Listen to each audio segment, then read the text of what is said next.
흔히 남녀가 사랑을 하기 전에 일종의 밀고 당기기, 주도권 다툼을 하게 됩니다. 아닌 척 하다가도 다시 보면 좀 맞는 것 같고, 또 맞는 것 같다가도 그래서 막 적극적으로 다가가면 또 아닌 척하고, 그래서 좀 포기를 하고 되돌아갈까 싶으면 다시 좋아하는 척하면서 기대감을 불어넣어 줍니다. 이게 일종의 연애 기술인데요. 여러분도 좀 이런 연애 기술을 잘 갖고 있는지 모르겠습니다. 자, 경제 속에서, 글로벌 경제 속에서 이 밀고 당기기를 가장 잘하는 곳은 어디일까요? 저는 FRB FOMC 회의라는 생각이 들었습니다. 시장이 한껏 기대를 머금고 있는 가운데 주목을 하고 있으면 아무 말도 하지 않고 실망감을 남겨주게 되고요. 또 시장이 이번에는 별로 나올 게 없겠지 하고 별 기대하지 않고 있는 상황에서는 깜짝 발언으로 기대치를 한껏 끌어올립니다. 자, 지금 이제 이틀간의 FOMC 회의가 열리게 되는데 이번에는 과연 어떠한 정책들이 나오게 될까요? 작은 속삭임 하나로도 시장은 많이 움직입니다. 오늘 이슈 타파에서는 FOMC 회의, 과연 어떤 내용들이 나오게 될지, 그에 대한 정책 기대감을 가질 수 있을지 알아보겠습니다.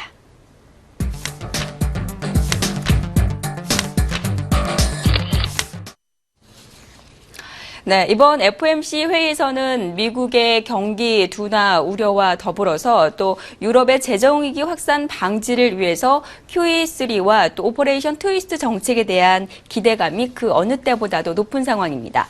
자, 오늘의 핫 키워드, 오늘은 QE3부터 알아보겠습니다. 네, FOMC 회의가 나오면 지난 4월 달에도 그랬었고요. 계속해서 이 QE에 대한 내용들이 나옵니다. QE, 퀀터티브 이징. 앞글자를 따서 QE 해서 우리나라 말로는 양적 완화고요.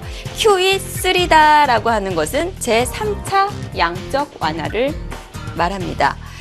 자, 이 QE3 같은 경우에는 중앙은행이 정책금리를 더 이상 내리지 못할 때 국채 매입 등을 통해서 유동성을 시중에 푸는 것을 말합니다. 그러니까 돈을 풀어서 유동성을 증가시킨다는 것인데요. 지난번에 우리가 금리 인하를 통해서 시중에 본원 통화가 늘어나는 것을 얘기했던 적이 있었죠. 기억하실지 모르겠네요. 자, 그런데 2008년부터 미국은 이미 제로금리 수준이라서 더 이상 금리를 인하해서 시중에 돈을 풀 수가 없게 됐고, 이때부터 QE1, QE2 두 차례의 양적 완화를 미국에서 실시하게 됐습니다. 2008년 말부터 1조 7천억 달러 규모의 1차 QE1이 시작이 됐었고요. 이후에 6천억 달러 규모가 시중에 또 한 번 돈이 좀 풀게 된 상황입니다. 자, 그리고 이번에 이제 3차 양적 완화에 대한 기대감 나타나고 있는 상황인데요. 그런 가운데 이 QE3와 다르게 또 OT라는 얘기들을 많이 하게 되는데요. 오퍼레이션 트위스트. 자, 중앙은행이 미 연준이 자산 포트폴리오에서 장단기 국채의 이 포지션을 좀 변경하는 것을 생각을 하시면 됩니다. 이 오퍼레이션 트위스트는 장기 국채를 매입하고 반대로 단기 국채는 매도하는 것인데요. 이에 따라서 이 장단기 국채 금리에 영향을 받게 됩니다. 장기 국채를 매입하게 되면 당연히 가격이 올라가겠죠. 자, 지난번에 우리가 국채 얘기를 할 때 가격과 금리는 반대로 움직인다고 말을 했습니다. 그럼 결국 장기 국채 금리는 내려갈 것이고, 단기 국채는 반대로 가격은 하락하면서 금리는 올라가게 됩니다. 결국에 이 국채 자체에는 변함이 없지만 장기 국채냐 단기 국채냐의 이 포지션의 변화만 일어난다라고 오퍼레이션 트위스트 생각을 하면 됩니다. 결과적으로 장기 금리를 끌어내리고 단기 금리를 끌어올리는 방안을 위해서 오퍼레이션 트위스트를 시행하게 되는데요. 6월 말에 이제 이 오퍼레이션 트위스트 정책이 종료가 됩니다. 그러나 시장에서는 더 연장되기를 바라고 있는 상황이고요. 자, 그렇다면 이번 FOMC 회의에서는 과연 3차 양적 완화, 오퍼레이션 트위스트 등 어떤 정책이 나오게 될까요? 지금부터 파헤쳐봅니다.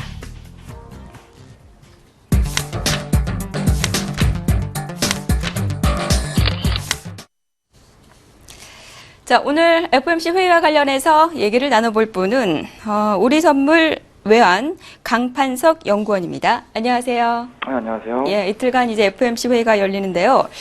자, 먼저 이번에 QE3 나올 가능성 뭐 어느 정도나 되는 겁니까? 네, 지금 현재로서는 좀 QE3 나올 가능성이 낮게 보고 있는데요. 예. 크게 이제 세 가지 이유가 있습니다. 이제 첫 번째는 지금 이미 장기물 금리 같은 경우는 사상 최저치 수준까지 내려온 상황이고, 그리고 또 이제 유동성 공급이 확대되면은 이제 부작용으로 원자재 가격이 크게 상승할 수가 있는데요. 이제 지금 세계 경제가 많이 추락한 상태이기 때문에 원자재 가격 상승을 좀 감당할 수 있을까 어떤 그런 의구심도 지금 많은 상황입니다. 그리고 또 지금 현재 연준 입장에서는 이제 그 그리스 총선 불확실성도 마무리되어 가고 있고, 또 어제 같은 경우에도 뭐 독일이 국채 매입을 허용할 수 있다 뭐라는 보도가 나오는 등 이제 좀 유로존에서도 좀 해결책 기미가 좀 보이고 있거든요. 그래서 네. 지금 그거를 좀 유로존 상황도 좀 지켜보자는 좀 관망 심리가 좀 더 우세하지 않을까 그렇게 보입니다. QE3는 조금은 시계상조다. 지금 얘기를 해주시면서 미 장기물 국채금리 수준과 원자재 가격 상승 때문에 QE3가 시행될 가능성은 좀 적다라고 얘기를 해주셨는데 조금 더 구체적으로 이해를 돕기 위해서 좀 말씀해 주시겠어요?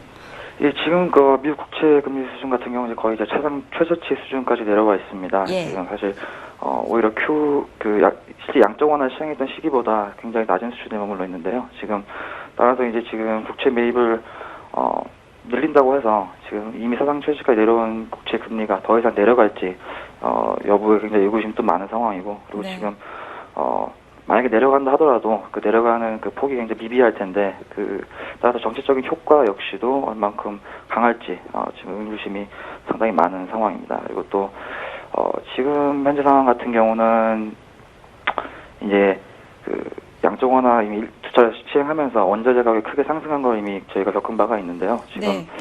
뭐 미국, 유럽은 말할 것도 없고 이제 중국 같은 경우도 현재 지금 굉장히 불안한 모습을 보이고 있는 상황이기 때문에 이제 원자재 가격이 이제 추가로 다시 반등세를 보일 경우에는 이제 물가 부담도 증가할 것이고, 또 이제 세계 경제가 이걸 얼만큼 감당할 수 있을지 좀 우려가 지금 많은 상황이기 때문에 좀 더 부작용에 대해서도 지금 부담감이 좀 높은 상황입니다.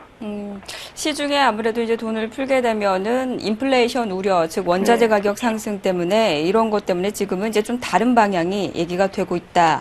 뭐 그러면은 사실 QE3는 이제 올 연초부터 조금씩 얘기가 좀 돼 온 상황이었는데 그 시행 시점은 좀 언제쯤으로 연구원님 예상을 하고 계신가요?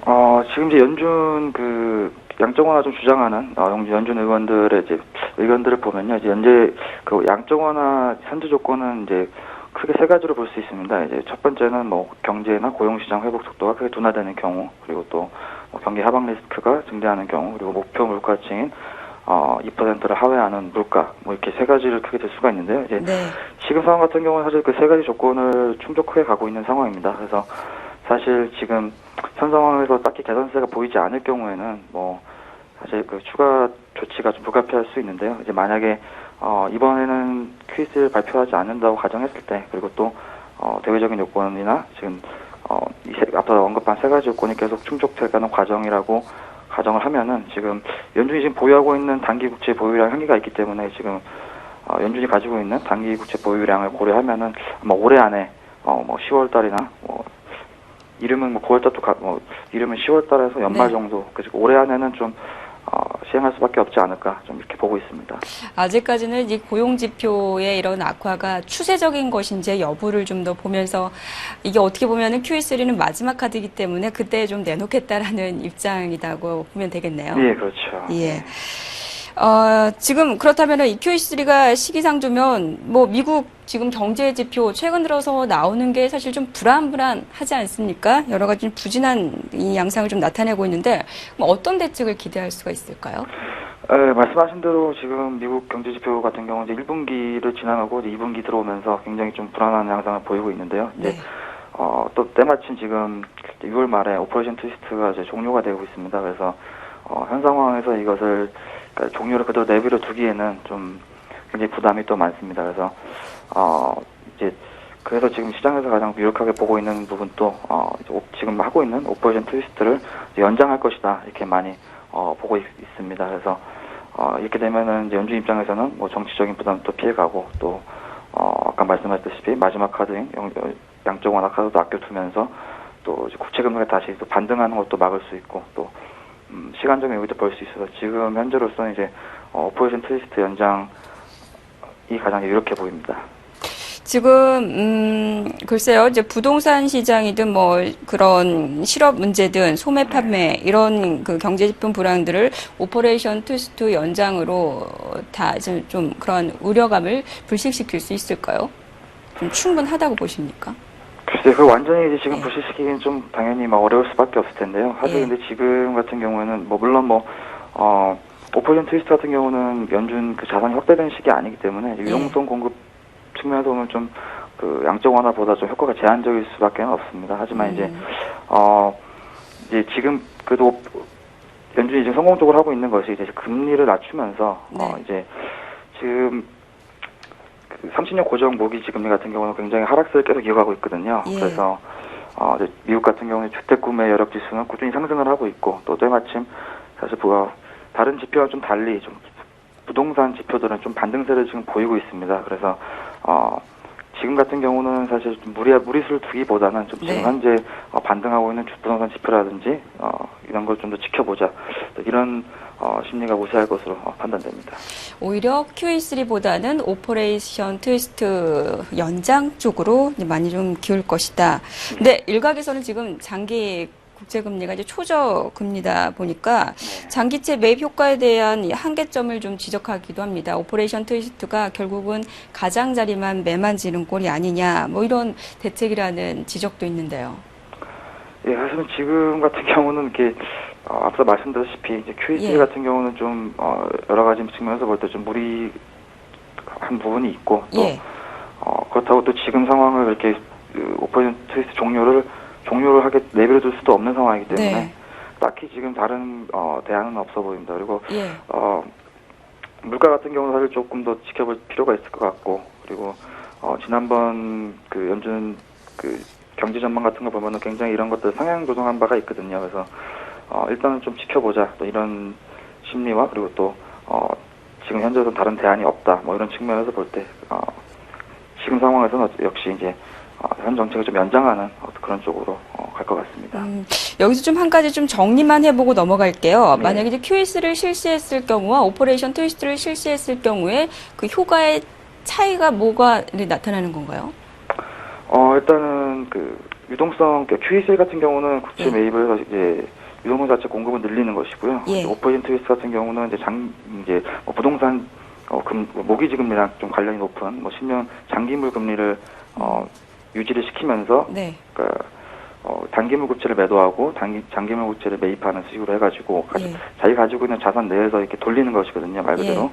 그렇게 되면 이제 유동성이 늘어나서 이제 앞서 말씀드린 뭐 원자재 가격이라든지 어떤 부작용 같은 거는 좀 제한하되 또 부동산 가격이라든지 부동산 시장의 반등 같은 걸 또 노릴 수가 있는 좀 그런 효과를 노릴 수가 있고요. 그리고 또 이제 금리가 국채 금리가 낮아지면은 결국에는 이제 이런 그 투자 수요가 위험 자산으로 갈 수밖에 없거든요. 그렇게 되면 뭐 주가가 상승하는 것도 기대할 수 있고 또 주가가 상승하게 되면은 뭐 부의 효과로 인한 소비 심리 개선 뭐라든지 그리고 또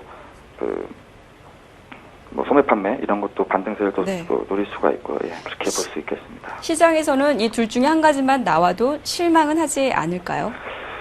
지금 상황에서는 사실 일단 최소한 오퍼레이션 트위스트 연장 정도는 시장에서 이미 기대를 하고 있는 상황이고요. 그리고 물론 QE3가 나온다면 뭐 위험 자산 같은 경우는 뭐 주가 같은 경우는 더 크게 반등할 여지가 있습니다. 근데 만약에 이제 아무런 대책을 발표하지 않는다라고 할 때는 오히려 더 이제 실망감으로 좀 굉장히 주가 같은 경우는 좀 하락세를 볼 수가 있겠고.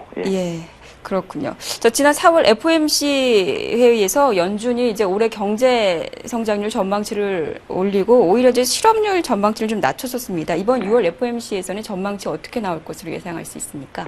그 4월 같은 경우는 이제 그 1분기 경제지표 상당히 잘 나온 걸 반영을 해서 그때 성명서 같은 경우는 노동시장도 개선되고 있고 경제 성장률도 좀 개선되고 있다 이런 식으로 긍정적으로 평가를 내린 바가 있는데요. 이제 하지만 이후 고용 지표는 물론이고 뭐 경제 지표, 주요 경제 지표들도 굉장히 좀 부진한 모습을 보이고 있기 때문에 물론 이제 4월 달보다는 훨씬 부정적인 문구로 나올 게 확실시 되고 있는 상황입니다. 이게 예를 들어서 그리고 또 이후로 나올 경제 전망 요약이 이번에 나오는데요. 이제 지난번 같은 경우는 그러니까 올해 실업률 전망 상단을 8%까지 낮춘 바 있는데 이제 네. 이미 발표된 5월 실업률 같은 경우는 8.1%를 기록한 바 있기 때문에 이제 이런 부분에서 상향 조정, 실업률 같은 경우는 다시 재상향 조정될 가능성이 확실시 돼 보이고요. 이제 경제 전망 같은 경우는 반대로 좀 하향하지 않을까 이렇게 보고 있습니다.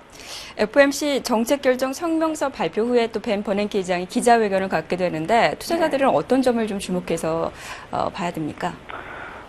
버냉키 의장 같은 경우는 지난번에는 경제 전망을 상향했는데도 불구하고 좀 예. 부양책 기대감을 이렇게 유지시킨 바가 있는데요. 네네. 이번에도 이제 역시 지난번과 유사하게 경기 부양책에 대한 기대를 일정 부분 유지를 시켜줄 것으로 기대가 되고 있습니다. 이제 항상 반복적인 말이지만 이제 저희가 연준에서는 모든 조치를 준비하고 있다, 라든지 모든 수단을 고려하고 있다, 이런 식으로 계속 이런 유사한 발언이 이어질 것으로 보이시고요. 그리고 예. 무엇보다 이제 지난번보다는 상황이 많이 좀 악화가 됐기 때문에 오히려 이제 지난번보다는 좀 더 강한 어조로 경기 부양책 가능성을 좀 시사하지 않을까 지금 이렇게 보고 있습니다. 예, 그렇군요. 네, 오늘 말씀 여기까지 듣겠습니다. 네. 고맙습니다. 네, 감사합니다. 네. 자, 오늘 FOMC 회의와 관련해서 여러 가지 나올 내용들 좀 전망을 해봤습니다. 우리 선물 외환의 강판석 연구원과 얘기를 나눠봤습니다.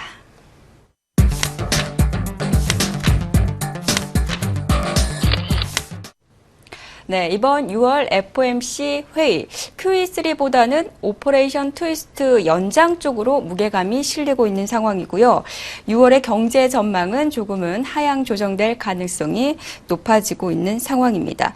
벤 버냉키 의장의 기자회견 역시 우리가 또 주목해봐야 될 내용들인데 QE3 기대를 상승시킬 만한 재료들이 나올 수 있을지 여부를 살펴봐야 될 것 같습니다. 자, 오늘 이순영의 이슈 타파는 여기서 인사드립니다. 고맙습니다.